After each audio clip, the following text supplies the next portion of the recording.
Magandang umaga po sa mga lahat. Huwag niyo ako sisihin kung maaabot tayo ng 11 o alas 12 rito. Inubos ng oras ko ng mga nagkantahan dito. Okay, so, 2012 nga po pumunta kami rito at naalala nila yung message ay end times. Kung noon ay very malapit na 12 years ago, how much naman today? Pero hindi ko yun ang topic ko. Baka another 12 years na naman bago niyo ako. Pero sa mga nangyayari ngayon, sa ugali ng tao, at note, it's Gen Z. Gen Z na ngayon. You need to say, Zina. Tapos na. That's the end. It's so near. Tunay nga po nasa pintuan na ang Panginoon. Kung tututukan niyo ang Israel, since born again o ma-rebirth ang Israel, May 14, 1948, yung news sa kanila ay patindi ng patindi. Up until now. Kasi yan po yung relo eh. Yan ang relo ng Panginoon. So, umaandar ang relo ng Panginoon, yung kanyang pangako, nakukunin tayo, babalik siya, i-rapture tayo. Titingnan mo ang relo. At ang relo niya ay ang Israel. Especially sa mga panahon ito. Iran, this is Persia, Turkey, Turkama, nandiyan ang Russia, and ang Nego. And then, nandiyan na so active na bulan. Before ay mga friends yan. Mga friends. Mga kaibigan ng Israelian. Pero now, ay mga kaaway. Turkey, ay kaaway niya na ngayon. Okay? So, hindi po yan ang aking topic. Pag niloob ng Panginoon, ay itatakil natin yan. Ang gusto kong i-share po sa inyo, while waiting, habang nagamit tayo sa Panginoon, tayo po ba'y ginagamit ng Diyos? Yes or no? Ngayon, pangalawang tanong, kung seemingly ginagamit ka ng Panginoon, talaga bang ginagamit ka ng Panginoon? O ginagamit ka lang ng iyong sarili? Are you qualified? Are you really being used by God? Or you're just flowing in the flow? Going with the flow pala. Ikaw ba talaga yung ginagamit ng Panginoon? Masaya na natin Diyos. Hindi ko ba napakahirap pumasok sa mga big time companies? Kailangan nila ng matitinding credentials para magamit, para makapagtrabaho ka doon. How much more sa Diyos? At sa Iglesia. So marami pong nagkakamali rito. Akala ng mga tao they're being used by God, but actually they're just going with the flow. Sila ay naanod lang ng agos at sumusunod-sunod lang sila. And then, at the end of the day, ay masusubok naman sila and then hindi pa sila nagagamit ng Diyos. So, ang topic po natin ngayon ay spiritual growth. Napakalawak na topic. It takes years actually. Pero kukuha ko ng konti. Kumbaga sa pizza, isang slice, ay nang bahala magluto o mag-share ng the rest sa pag-aaral niyo po dito. Manalangin muna tayo. Panginoon, salamat po. Palahan niyo po ang aming gawain. Palahan niyo po, Panginoon, na ang inyong mga salita ay magbigay ng kalakasan at even correction and rebuke para sa amin, disciple in Jesus' name. Isa sa mga masasakit na katotohanan sa buhay ay ang katotohanan. Nakabuhay. Yan ang isa sa mga mahirap. Di ba, nagsabi nga nila, tell me lies. Ibig sabihin, bulahin mo ko. Pero huwag mo sabihin ang totoo. Diba? One of the difficult things to face ay yung katotohanan. Okay? Lalo na pagka dinil ka ng Diyos. Meron pong bababasaan muna tayo ng mga verses. 1 Corinthians chapter 2. Ito ba natin verse 7. So, sumunod po kayo sa nabasa. Pwede bang basahin natin lahat tayo malakas? Kundi sinasalita namin ang karunungan ng Diyos sa hiwaga. By the way, ang context po niyan from chapter 1 ay yung wisdom of God. Wisdom of God versus the wisdom ng tao. At ang Diyos ay gumagamit ng mga ordinary tao, mga foolish men to compound, ipahiya yung talino ng sanlibutan ito. Amen? And then sabi po niya dyan, yaong karunungan na itinalaga ng Diyos bago nilalang ang mga sanglibutan sa ikaluluan natin. Sabi po kayo, na hindi napakilala ng sino mang pinuno sa sanglibutan ito, sapagkat kung nakilala sa nila, ay hindi pinako sa krus ang Panginoon ng kalwalatian. Tatapat gaya na nasusulat, ang mga bagay na hindi nakita ng mata at hindi narinig ng tenga, hindi pumasok sa puso ng tao, ano bang mga bagay na inanda ng Diyos sa kanila ay nagsisibig sa Kanya. Ngunit ang mga ito'y ipinahayag sa atin ng Diyos sa pamamagitan ng Espiritu, sapagkat nasisiyasat ng Espiritu ang lahat ng mga bagay. Oo, ang malalalim ng mga bagay ng Diyos. Sapagkat sino sa mga tao ang nakakakilala sa mga bagay ng tao, kundi ang Espiritu ng tao na nasa Kanya. Kaya hindi naman ang mga bagay ng Diyos ay hindi nakikilala ng sino man maliban ng Espiritu ng Diyos. Ngunit, ating tinanggap, hindi ang Espiritu ng sanglibutan, kundi ang Espiritu mula sa Diyos, upang ating mapagkilala ang mga bagay na sa atin ay binigay na walang bayad ng Diyos. Na ang mga bagay na ito ay ating namang sinasalita, hindi sa mga salitang itunuturo ng karunungan ng tao, kundi sa ituturo ng Espiritu, na iniwangis natin ang mga bagay na ayon sa Espiritu sa mga pananalitang ayon sa Espiritu. Ngunit ang taong ayon sa laman o karnal ay hindi tumatanggap ng mabagay ng Espiritu ng Diyos, sabagat ang mga ito ay kamangmangan sa Kanya at hindi niya nauunawa, sabagat ang mga iyon ay sinisiyasat ayon sa Espiritu. Ngunit ang espiritual na tao, actually spiritual po yan, ngunit ang nasa Espiritu, espiritual na tao, ay nasisiyasat ang lahat sa lahat ng mga bagay at siya hindi sinisiyasat ng sinuman. Sapagkat sino nakakakilala ng pag-isip ng Panginoon upang siya turuan niya? Dadapat na sa atin ang pag-isip ng Panginoon. Tuloy po natin sa chapter 3, verse 1. Yan, sabi po dyan, at ako mga kapatid, hindi nakapagsasalita sa inyo ng tulad sa mga nasa Espiritu, kundi tulad ng mga nasa laman, tulad sa mga sanggol kay Kristo. Kinandili ko kayo ng gatas at hindi ng lamang kati o yung karne, sapagkat kayo wala pang kaya noon. Wala. Na ngayon wala pa man, o wala man ay wala.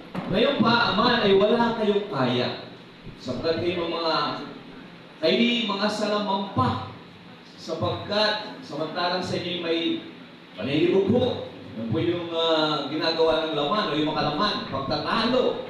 Hindi baga kayo sa mga salaman at kayo nagsisilakan ayon sa kaugalian ng mga tao. Hindi ba? Ganito po. Sapagkat kung siya sabi ng isa, ako kay Pablo, ako kay Apollos, hindi baga kayo mga tao, ibig sabihin ng mga tao kayo ba kay ordinaryong tao sa labas.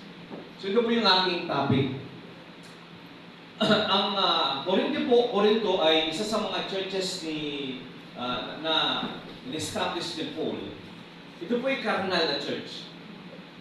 Carnal. At ang topic po ay, yun nga, ano po ang kabalkaran ng carnal? Spiritual. Okay? Ang iglesia nito ay problema ni Pablo. Pero si Pablo yan. Imagine mo, dapat siguro si Pablo ang pastor natin. Dapat sana, spiritual lahat tayo. Tulad po ng Macedonian churches. Ang Filipos, Berea, at Thessalonica. Yan ang Macedonian churches. Tatlo yan eh. Mga spiritual yan. ang Roma. Ang Corinto ay karnal. Pero ang Galacia ano yan, region. Anyan ang Cappadocia, Lystra. Hindi sila karnal sa pangit na karnal, pero karnal sila sa guwapong karnal. Mamaya malalaman nyo, may guwapong karnal eh. May pangit na karnal, may guwapong karnal. Pipili kayo, sino gusto nyo, guwapo, pangit. Siyempre, pangit, di ba? Siyempre, guwapo, di ba? Pero pares na karnal po yan. Di ba? Ang sa Galacia, marunong sila. Pero ang kanila ay self-righteousness. Magiging matuwid sa pagsunod nila, pinagmamayabag na pagsunod sa utos, sa subject dynasty sa BTC. Ang kanila ay self-righteousness. Pagka self-righteousness ay unrighteousness pa rin yan. Ang taong mamatuwid sa kanyang sarili ay ito'y hindi pa rin katuwiran sa harapan ng Diyos. Alam mo ba? So, maganda sa paningin ng tao, guwapo, pero ito ay pangit sa harapan ng Diyos. Mamaya, i-discuss pa natin yan. Ngayon, takip pa tayo ng isa sa Roma naman. Basa lang muna tayo, no? Hindi ni-describe ko sa inyo, ano ang itsura ng karnal? Anong itsura ng taong karnal? Tignan mo yung katabi mo. Hindi. Huwag titignan pala. Huwag titignan ang katabi mo. Huwag titignan ang katabi mo. Ano ang itsura ng taong karnal? Okay, sa chapter 8, verse 5. Chapter 8, verse 5. Yan, no? Sapat ang mga ayon sa laman ay nagsisikalima sa mga bagay ng laman. So, yun ang kanilang focus. Amen? Yan ang focus nila. Dapat ang mga ayon sa Espiritu ay sa mga bagay ng Espiritu. Then, sapagkat ang kaisipan ng laman ay kamatayan. Dapat ang kaisipan ng Espiritu ay buhay at kapayapaan. It's a choice. Okay? It's a choice. Ito po yung Kristiyano na to, ano? Para sa Kristiyano. It's a choice. Ano gusto mo buhay at kapayapaan o kamatayan? Okay? Sapagkat ang kaisipan ng laman ay pakikipaggalit laban sa Diyos. Sapagkat hindi napapasaklaw sa kautusan ng Diyos, hindi nga maaari. At ang nangasa naman ay hindi makalulugod sa Diyos. Kanina po, tinanong ko kayo, ang Diyos ay maselan. Pero meron na siyang hinahanap para makagamit tayo sa paglilingkod. Ikaw ba ay spiritual? Yun lang. Sino spiritual ito? Bakit sa kamay? Taasa. Sino mga karnal? Dahil na taas. So, mahirap, di ba? Napakahirap na sabihin mo ako spiritual. Tama? Spiritual ako ata. Ako pinaka-spiritual dito. Actually, ako pinaka-humble. So, napakahirap sabihin. How do you describe na ang tao'y malusog? Physically. Mahirap, madali. Tama? Dati nung kami mga bata, pagka mataba, malusog. Pero actually, hindi not necessarily, di ba? Ngayon, pagka, makikita mo naman sa mata kung siya'y malusog, sa paglalakad kung malusog siya, pati sa katawan, kung overweight, hindi siya malusog. Kung too skinny, hindi rin siya malusog. Tama po ba? Yung ihipan ng hangin yung gano'n na. Hindi na malusog, tama? So, ibig sabihin, ma-diagnose mo ang tao physically kung siya'y malusog. Okay? Pero spiritually, paano malalaman? Nang yung kapatid ay spiritual. Mahirap, di ba? Kasi di mo naman nakikita ang spirito eh. Kapatid, kumusta yung spirit mo? Labas mo nga para makita ko kung may spirito. Diba? Hindi eh. Tama? Pero hinahanap ng Panginoon sa lang para magamit tayo. Spiritual. Spiritual. Ngayon, dito sa binasa natin kanina, sabi ni Pablo, noon, pinakain kayo ng gatas, kinandili ko kayo ng gatas. So okay lang yun kung bago ka gatas, tama po ba? Mga baby, gatas mo na yan. Tama? Ito, baby ni sister. Ilang taon na siya? Baby mo? Ilang taon na? 1 year old, di ba? Kumakain na mo ba yan ng chicken burger? Di ba lang? Lalo siguro hindi ako kumakain ng baka. Di ba lang? Gatas pa lang yan. Tama po. Kasi 1 year old. Eh kung halimbawang ako, gatas pa rin.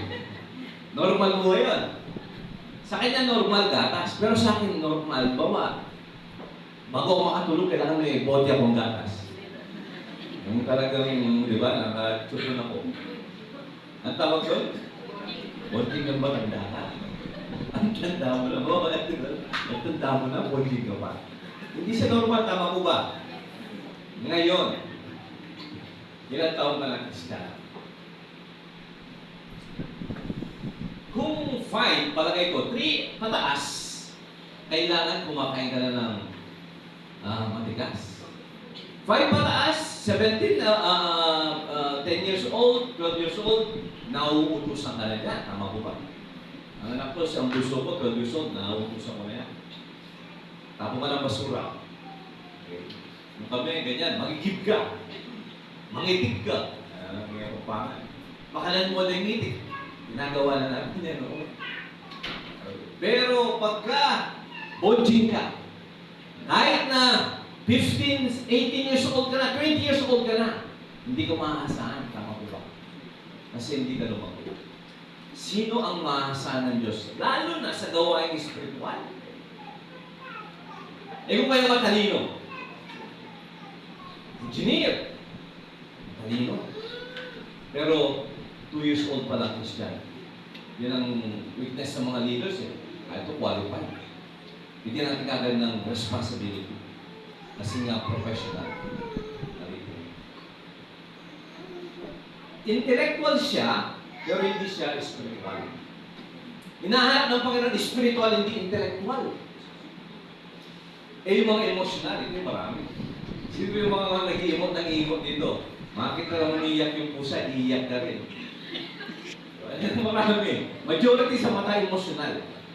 Ang emotional kaya, pagka kumanta rito, talagang pinapinyan awit. Spiritual kaya yan? O feelings lang. Hindi rin yan spiritual.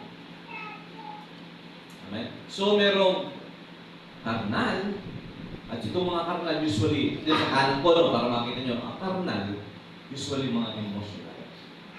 Hindi siya sabi masama ang emosyon. Pero karamihan sa karnal, ang nagko-control sa buhay nila ay ang emosyon. Alam mo ba? Ang emosyon ay hindi natin pwedeng asahan. Bakit po? Bakit hindi pwedeng asahan ang emosyon? Pabago-bago yan. Di ba? Pabago-bago. Mamaya masaya ka. Di ba? Kasi may load ka pa. May pagkawala ka na load. Mainit na ulo mo. Ngayon nga lang, ang mga kabataan ngayon, hindi mo lang nilike ang kanyang pinost. Nakaka-relate na sila. Hindi ka lang nag-like. May sasabihin na yan. Medyo masama na loob. Ito pa, nag-like ka na nga. Inahanap pa. Ba't hindi mo pinusuan? Ano ba? Yan ang mga tao. So, emotional. So, akala ng maraming tao, kaya mo emotional or intellectual, ay ginagamit na ng Diyos. At dito, lumalaki ang maraming churches. Puro emosyon, damdamin. At yung mga kanta, maramdamin. Ang mga musika at ang mga instrumentality, maramdamin. Ang tanong, ito po ba kaya ay talagang spiritual? O parang entertainment lang? Anong pagkakaiba ng mga churches ngayon sa God's entertainment nung panahon namin? Wala. Tama ba?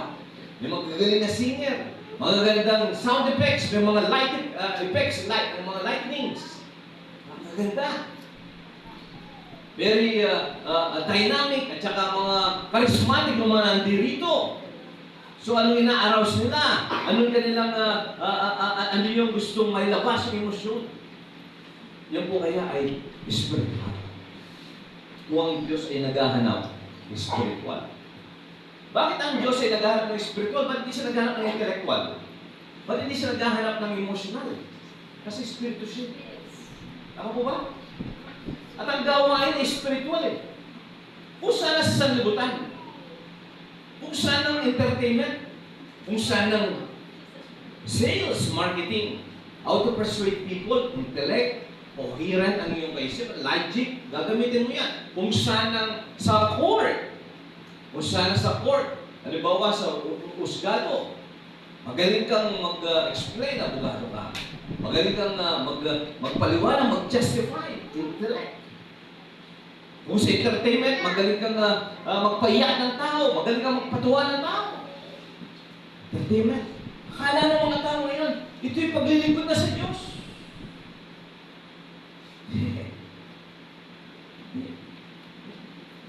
Meron ibang level. Kaya nga, doon sa binasa natin kagabalikan po natin kanina, ang mga bagay na spiritual ay binigay ng Espiritu. Hindi ng tao. Galing sa Espiritu. 1 Corinthians 2, chapter 2, verse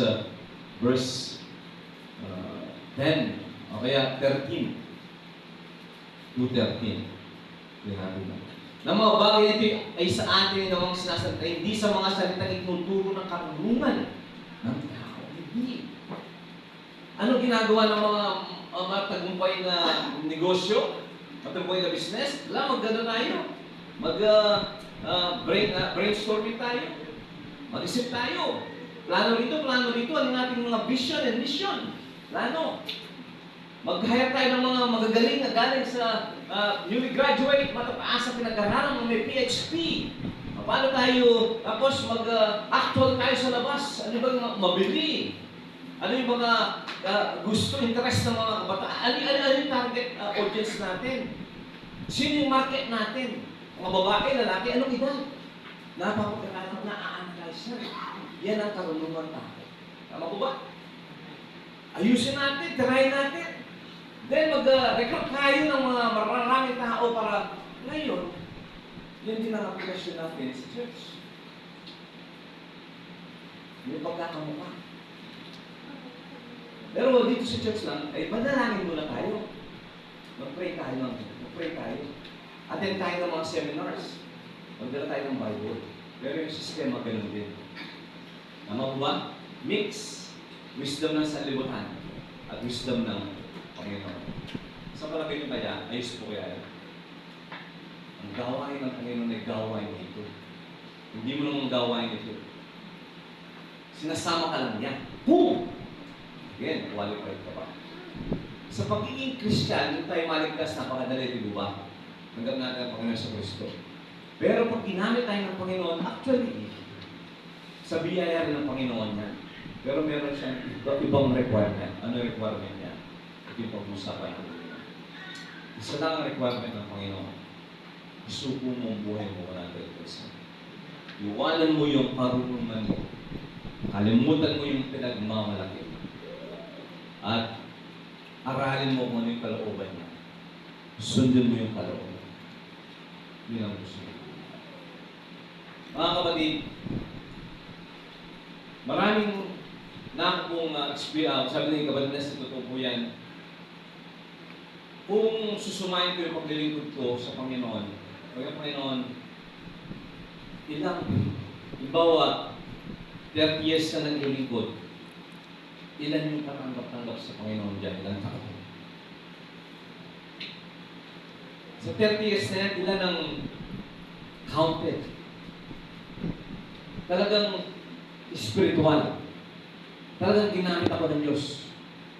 May dalawang uri ng Kristiyano eh. Yung iba ayaw magpagamit. Yung iba naman, Diyos, hindi naman ginagamit, nagpapagamit. Hindi qualified, pero tira ng tira. Yung iba naman, ayaw magpa-train. Ayaw, basta ayaw. Yung iba naman, tira ng tira. Ay hindi naman siya ginagamit. Maselan po ako. Isa lang ang kailangan niya. At ang kailangan niya sa iyo ay yung buong ikaw. Willing ka ba ngayon? Kung sanang petik-petiks lang, mag-awit ka rito, sisikat ka ng konti, masarap mo. Tama po ba? Nangangaral ka, may papalakpak sa iyo, ang galing mo, kapatid. Sarap mo yan. Akanta ka rito, parang kang dance entertainment singer. Sarap niya, nakaramdaman. Sabihin sa iyo, napakaganda mong umawit. Sino pinaglingkuran mo? Sarili mo. Sino pinangalan mo? Sarili mo. Pero sabi ko, hindi mo nasasabihin yun. To God be the glory ka mo. Pero at the heart of your hearts, ang gusto mo Kaya karangalan. So, kailangan muna natin na itapon natin mo. Kaya sabi ng Panginoon, susunod ka sa akin. Wala nga akong bahay. Wala nga akong ulan. Susunod ka pa ngayon sa akin? Kaya mo bang i-deny ang iyong sarili? Para sumunod ka sa akin. Akala ng maraming tao, ang paglilingkod sa Panginoon ay sa loob lang ng chapel. Lalo lang ngayon, mga chapel magaganda ang effects sa music. Kakanta ka dito, akala nila naglingkod. Akala nila upload ka sa Diyos. Kung sana ang Diyos ay producer lang ng show business. Pinaglilingkuran natin ang Panginoon. At meron siyang goal. Anong goal niya? Tayo lahat ay maging kamukha ng lalaki. At tayo maging malasang asin sa sanglibutan ito. Na nabubulok. Paano kang lalasang asin kung entertainer ka lang?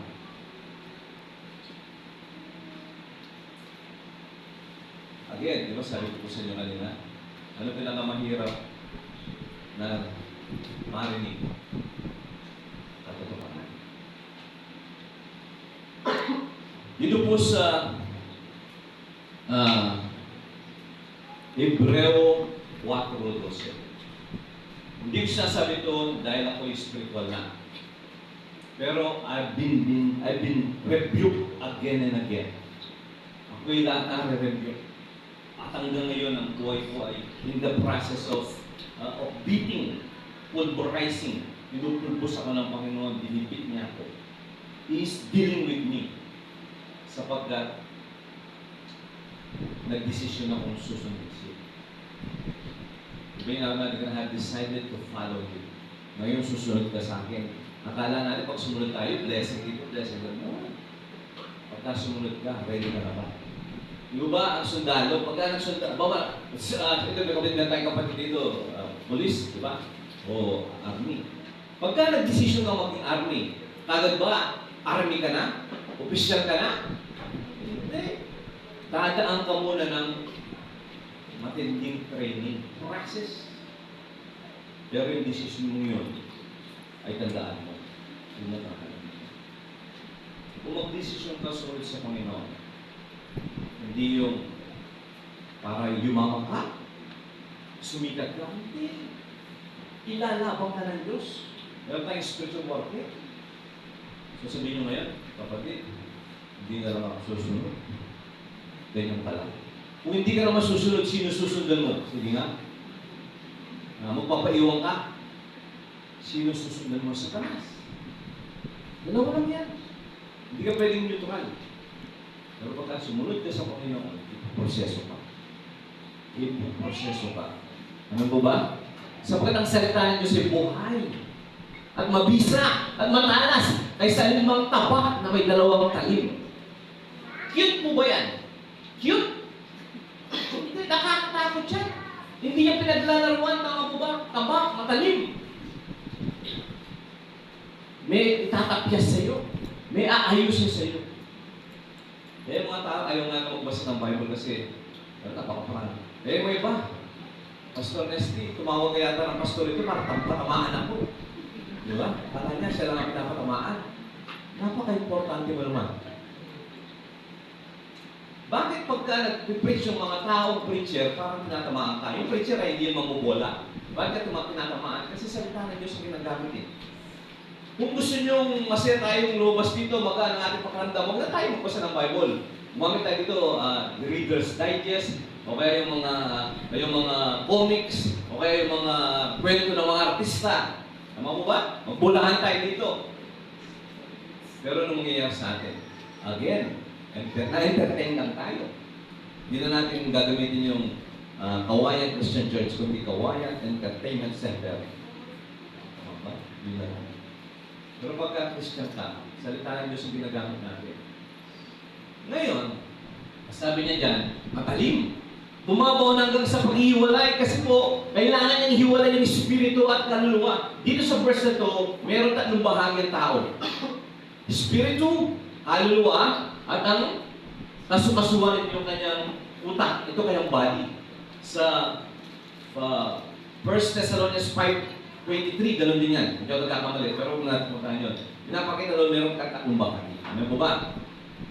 So, ang gusto ng Panginoon, lumakas yung ating espiritu. Sapat ang ating pinaglilingkuran ay espiritu. At ang espiritu ay tumahan sa ating espiritu. Ang espiritu ng Diyos ay nag-unite sa espiritu ng tao. Kailangan yung espiritu mo ay lumakas. Okay? Pwede pa akong kumuha ng tatlong model dito. Si yung ating MC, kanila yan. Kaka, yun, kapatid kailang tatlo. Kaya tatlo dito. Para makita nyo, kasi nga kanina, ano yung itsura ng tao espiritual? Hindi natin ma-describe. Magbabasa tayo ng Bible, hindi natin ma-describe. Paano naman ang karnal? Okay? Sige, para makita po ninyo, no? So, sino po ang, ito, si kapatid, okay, sa gitna ka siguro. Yan, ito. Ano pangalan ko? Ervin, si Ervin. Si Ervin ay, ano itong siya na? Magbubuo, yan, tama. Si kapatid, ito ko siya. 10 years. 10 years, okay. O, tama-tama, no? 10 years sila. Okay. Ngayon, pagka isang tao yan, no? Isang tao. Ay, palit kayo ng lugar. Kasi, katawang kayo. Katawan. Okay? Kaluluwa. Espiritu. Isang tao yan, no? Isang tao. Nung sabi ng Panginoon, dahil nagkasala si Adan, ang kanyang espiritu, ano? Patay. Hindi siya patay na walang hininga. Actually, hindi siya non-existent. Actually, yung mga non-Christian, existent yung kanilang espiritu, pero separated. Yun ang patay. Separated sa Diyos. So, walang separated siya sa Panginoon, kaya patay siya. So, binanganak siya. Hindi pa siya Kristiyano. 10 years na siya. Nagkataw ka na hindi sa pagkatao. Nagkataw ka na. 33. Okay? So, 33. Imagine natin, 33 siya. Ang kanyang katawan, 33. Ang kanyang kaluluwa. Siyempre, ang kanyang kaluluwa, 33 na rin, no? Pero ang kanyang espiritu ay bata pa lang. So, Christian na pala ito. Siya ay 4 years old, spiritually speaking, no? Ngayon, ano yung binubuo ng laman ng tao? Ito parang Sunday school. Ano yung composition ng laman? Di ba yun nandiyan yung mga senses, no? Body, senses, 5 senses yan eh. Alam niyo ba yung 5 senses? Sige nga. Eyes, nose, okay, ano pa? Smell, taste, touch. Okay, yun ang tao. Yun ang kanyang physical. At ito'y nakikita ng sanlibutan. Alin sa tao ang nakikita? Yung katawan, no? Yung kaluluwa, hindi mo nakikita. Pag nakakita ka ng kaluluwa, delikado, di ba? Pero ano naman yung, anong composition ng kaluluwa? Ang kaluluwa, ito po yung emosyon. Tatlo rin yan, tatlo. Ang kanyang will. Ito yung napakalaga ng will. Yung disposition ng tao. Binigyan ng Diyos to para hindi siya maging robot. Okay? Para masunod siya in his own volition, ika nga nila. Sa kanyang sariling pusa. Okay? And then, emosyon, will, and then intellect. Ang kanyang mind. Amen? Siyempre, dahil 33 years na siya, mature na yan. Physically speaking, mature na rin yan. Mentally speaking, tama mo ba? Nakapag-decision na yan. May pamilya ka na. So, may pamilya na pala siya. So, mature na. Hindi siya bonjing, no? Hindi siya bonjing. Kasi nga, mentally capable na siya. So, yung level ng kanyang age ay umapat na yung kanyang thinking capacity. Tama po ba? Yung kanyang cognitive. Pero, spiritual, 4 years pa lang. Baby pa rin yan, di ba? Baby pa rin yan. Ngayon, dahil ganyan siya, hindi siya spiritual. Kasi nga ang espiritu niya ay baby pa rin. Ang Diyos, hindi siya tumitingin sa, macho to, gagamitin ko. Magandang lalaki to, pang artista, gagamitin ko. Sabi nga ng Panginoon kay Samuel, huwag kang titingin sa panglakas. And then, hindi rin siya titingin sa intellect. Diba? Sabi nga sa 1 Corinthians, para ipahiya ang karunungan ng mga matatalino. Kumuha nga siya ng mga pulis para ipahiya. Siyempre, hindi yung pulis na salibutan, pero gagawin niyang matalino sa That is Christianity. Anong hinahanap ng Diyos? Kaso, bata pa siya. So, para maging spiritual ang isang Kristiyano, kapatid, kailangan ng time. Amen? Pangalawa, para maging spiritual, para lumago, is physical muna ang tao. Ano kailangan niya para siya lumago physical? Tamang pagkain. Tama po ba? Kung halimbawa, magmula ng bata siya, ang kinakain lang niya ay sa pambahan ham. Alam niyo am? Yung sabaw na kanin? Am. Hanggang ngayon, ang kinakain niya. Sa palagay nyo kaya, magkakaroon siya ng muscles? Hindi, di ba? Sana kung gatas man lang sana. Kaso walang pabili ng gatas eh. Hanggang sa tumanda siya, naka-am siya. So, pangalawang factor, ang pagkain. Amen? Spiritually speaking, kailangan yung pinapakain, nagpapakain. Ang mga magulang niyo po ba ay nagpapakain ng tama ng bata kayo? Di ba? Kasi kahit na mahirap ang buhay, di ba? Maghahanap ka ng pagkain para mairaos ng mga anak mo. Or else, darating ang panahon, mga malnourished yan. Pagka hindi mo nais ang pagkain nila. Vitamins, tapos napalaro mo yan sa labas. Kaya mga bata ngayon, hindi na masyadong galaro sa labas eh. Kaya lagi nakaganon. Tapos malalaki yan dyan. Kaya nasa computer lagi. Kami, lumalabas kami noon, naglalangoy kami. Anong makita ko yan? Aking bagay pala yan. Nalalangoy namin ilog, balikan eh. Tapos, manguha pa kami ng isla, pagkain ng itim. Kailangan pala yan. Okay, so para, ngayon, ipapaaral ng bata, di ba? Papaaral. Kaso, spiritually, kung bata pa yan, alalayan mo. Ako, bilang pastor, inaalalayan ko yung mga, may leniency ka sa mga bago. Tama po ba? Eh kung halimbawa, 33 years na rin siya Christian, pero pabebe pa siya, hindi mo magagamit, di ba? Maraming kapapang patalan niya, bali patalan. Lahat yan, awakin mo ng awakan niya. Ano ba yan? Patalan? Patalan. Tagalog na Tagalog siya. Akala mo, hindi na tagamalaw niya. Okay? Pero, ibig sabihin niya, damo, kailangan, lumalakas lahat. Ngayon sa isang Kristiyano, balanse yan, kapatid. Hindi ko sinasabi na kanyang emosyon ay tapon na natin. Sabi mo, hindi ginagamit ng intelektual, hindi sinasabing hindi gagamit ng intellect. So, ibig sabihin, gagamit ng mga tao yung mga hindi nag-iisip, hindi. Ang gagamitin ng Panginoon ay yung spiritual, pero yung kanyang espiritu ay sumusuporta ang kanyang intellect. Ano mo ba? Ito muna yung number one. Darating ang panahon, magiging spiritual ka. O, ngayon naman, kung ito ang kanyang emosyon, at ang kanyang intellect, at ang kanyang will, eh sa espiritu, ano naman ang kanyang traits ng will? Ano? Ito alam natin, yung mga 5 senses, no? Tapos yung sa kaluluwa, alam natin. Kasi espiritu, ano? May mga faculty. See? Hindi natin alam. Bakit? Hindi tayo pamilyar sa spiritual. Pamilyar tayo sa pag-aaral, intellect, emosyon, sa physical, sa pagkain, sa mga exercises, pamilyar tayo dyan. Pero yung ating spiritual, ano yung mga faculty ng ating spirit? Ito po ay ang tawag nilang conscience. And then yung kanyang communion sa Diyos.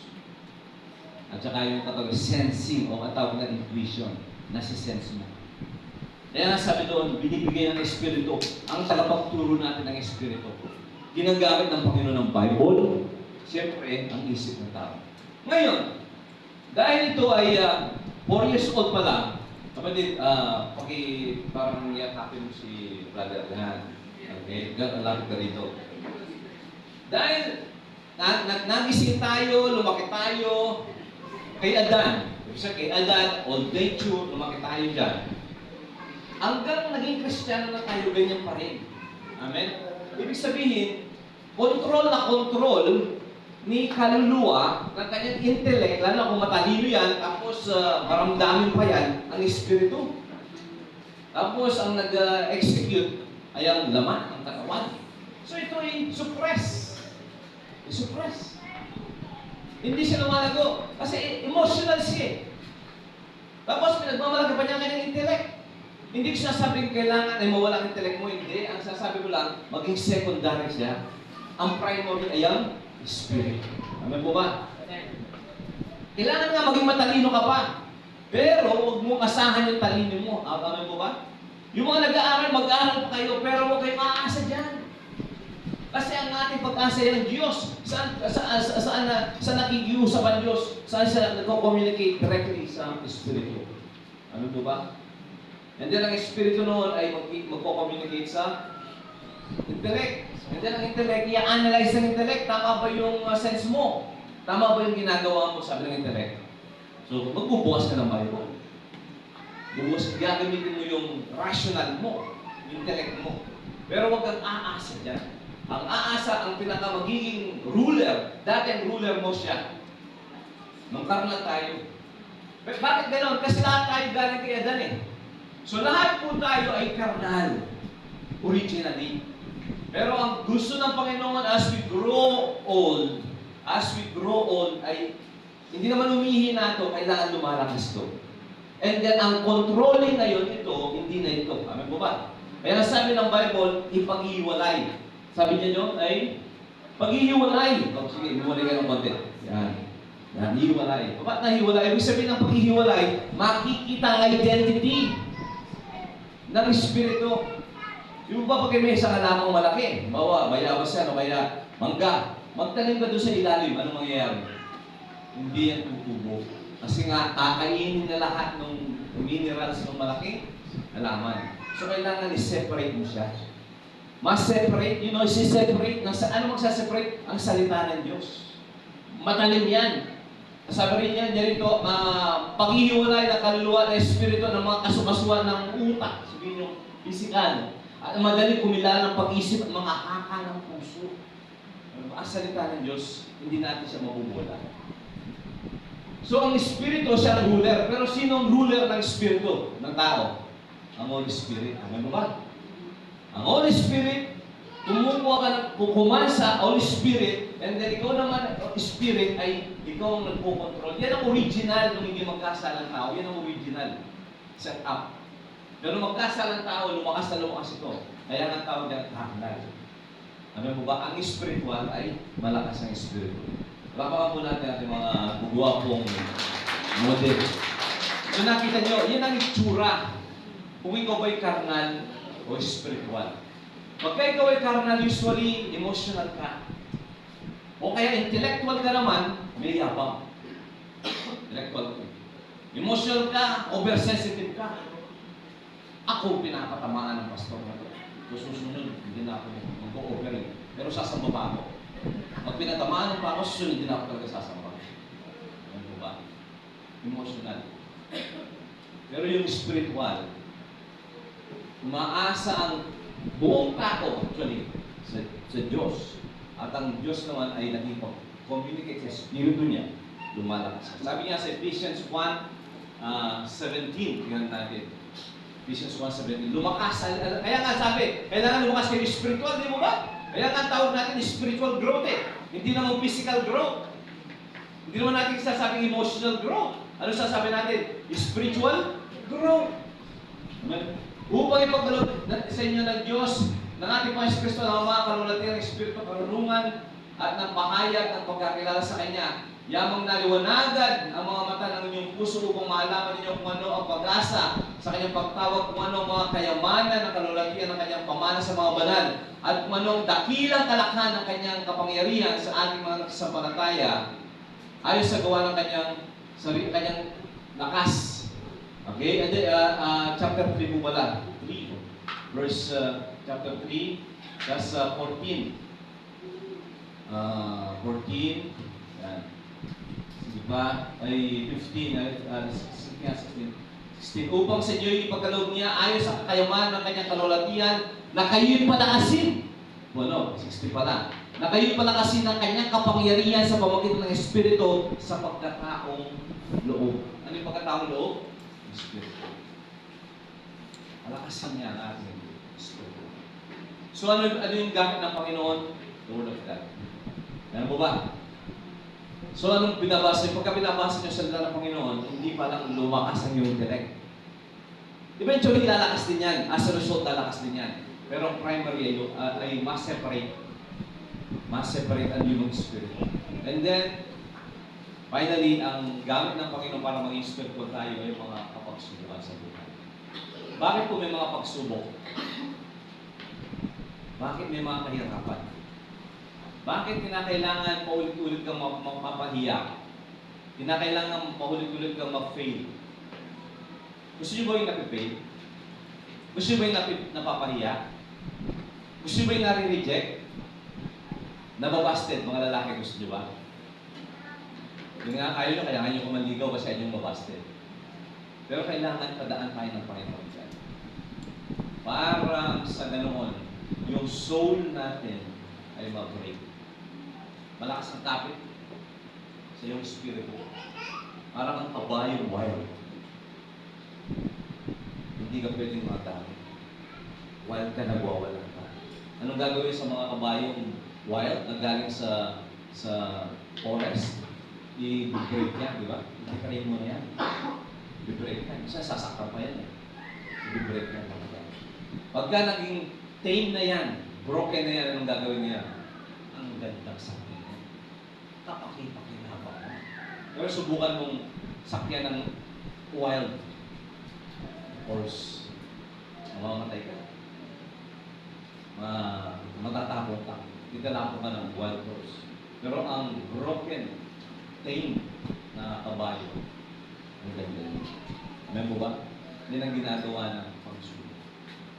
Mga kapatid, baka sinusubukan ka ng gusto niya. Financial,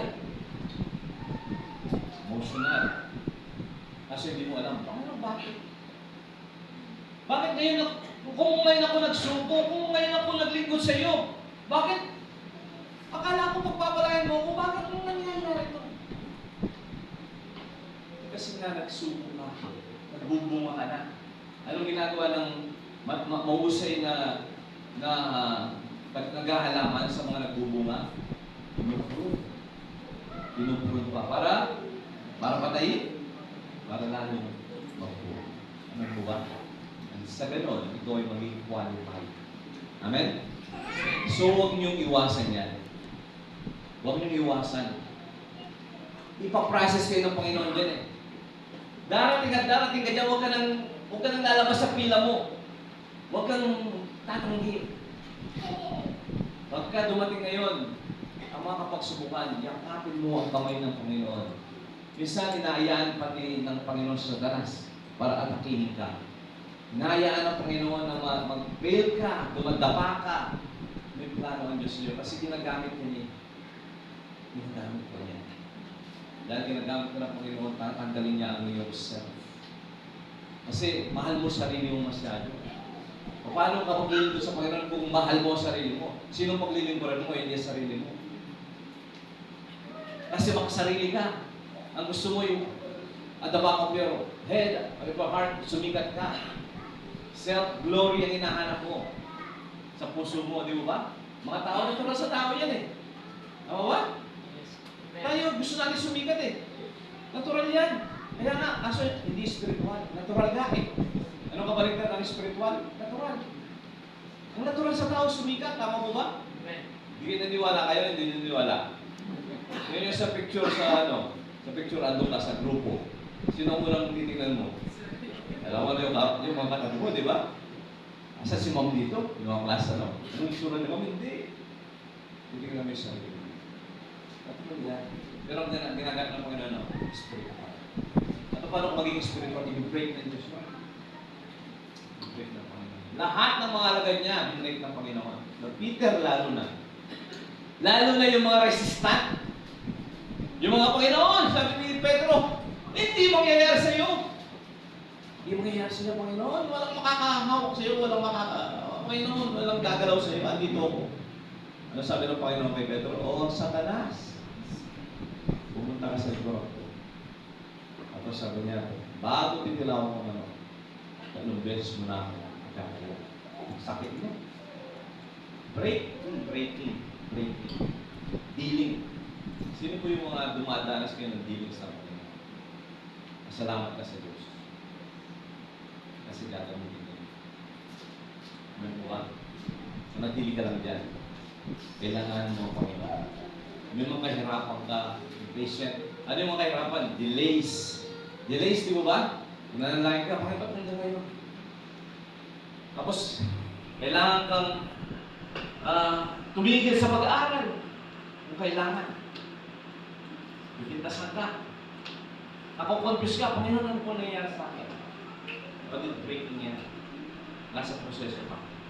Kasi ang gusto mong magamit ng Diyos. And then, pag-a-after mo nga break. Hindi naman na forever breaking yan. After that, you are a tame horse. Tame servant ng Panginoon. You're only doing what you're doing for the glory of one. Amen? Only for the glory of one. Hindi sa iyong sarili. Hindi. Gagamitin na pa rin ng Panginoon ang iyong magandang boses. Trust me. Gagamitin pa rin ng Panginoon yung diskarte. Pero this time, hindi ka na mayabang. Hindi ka na naghahanap ng glory. Hindi ka na independent sa Diyos. Dependent ka sa Panginoon. Every moment. Dahil alam mo, ang pinag-ibig mo.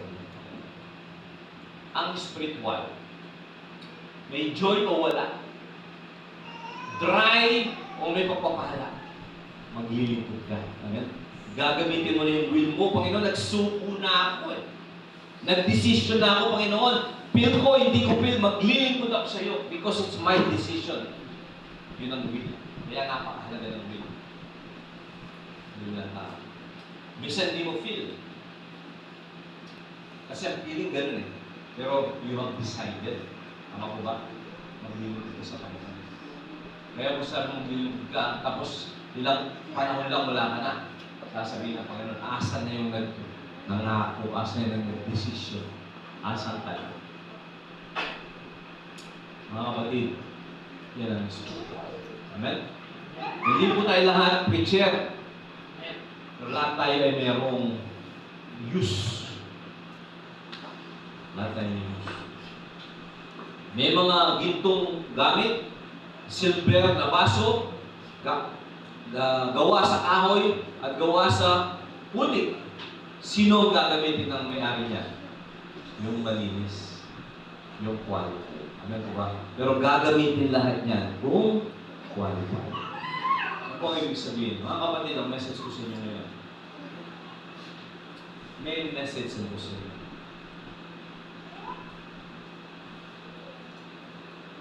Hayaan niyo siya, hindi niya kayo.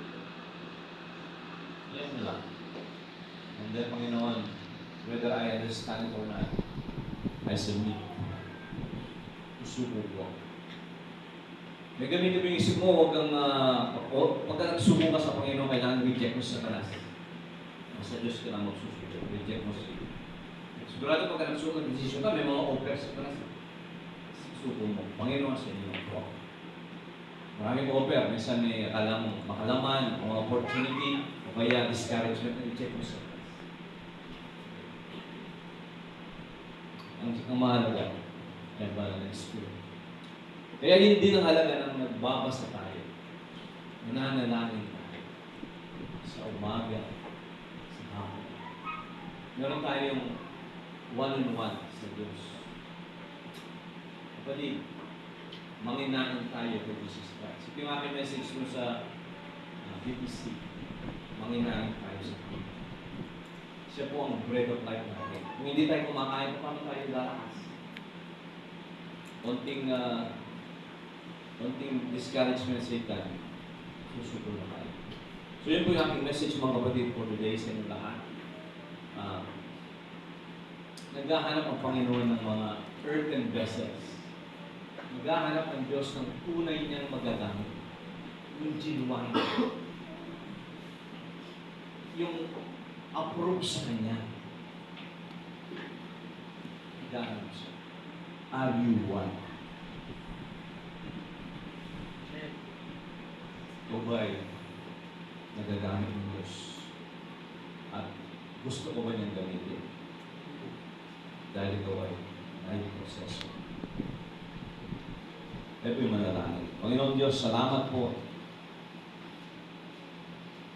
sa mga challenges, testing, trials, paghihirap na nararanasan namin.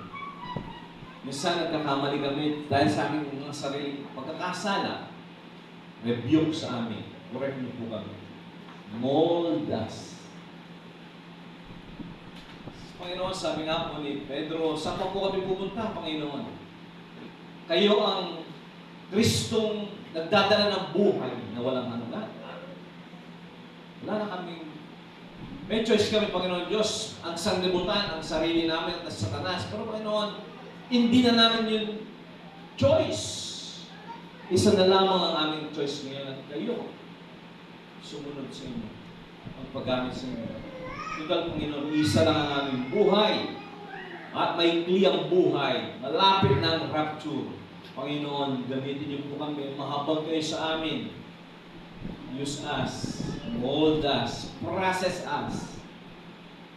Para maging approved kaming worker na walang dapat ikahiya. For your glory. This I pray in Jesus' name. Amen.